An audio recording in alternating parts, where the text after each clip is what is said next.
Hello, I'm Daniela.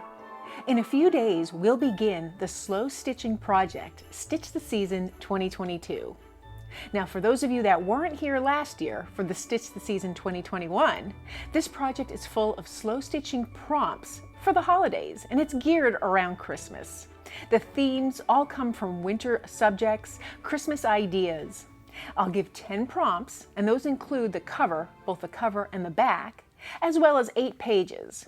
You can pick and choose which ones you want to follow. You can follow all of them, and you can modify them to suit your tastes. I'll show you how I execute a prompt. I'll show you a pre-prepared prompt, and then I'll give you some ideas for ways that you can personalize the prompt to really fit your style. All of the pages use stitching and fabric. There's different ideas and different shapes, and of course these can be modified. Where I created a star, you might want to create a different shape, perhaps a tree or an angel. The possibilities are really endless. There's little goodies tucked throughout the book, maybe in Santa's sack, or you could even create a stocking filled with presents if you'd like, and I'll show you little videos on how to create those little accessories to the pieces. All of these projects can be modified, and they don't require Christmas fabric, but of course you're more than welcome to use them. I know most people who are involved in stitching have a stash of them. Now, I like to use a lot of Christmas fabrics in my designs, but you don't have to. You can use just whatever fabrics you want.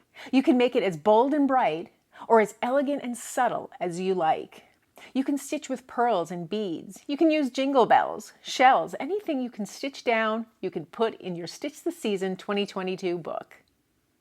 I'll create a video showing some specific supplies that I purchased for this holiday season and some others that I had on hand from previous ones. Now, you might have them yourself, but there's no need to purchase them if you don't like them. It's just an idea of a way you can use textiles and various found objects in your project.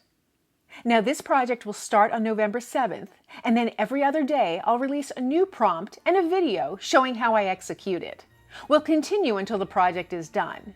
So if anyone has any questions, be sure to comment below. You can reach out to me on Instagram or send me an email. My email is included in my bio. Thanks for joining me today.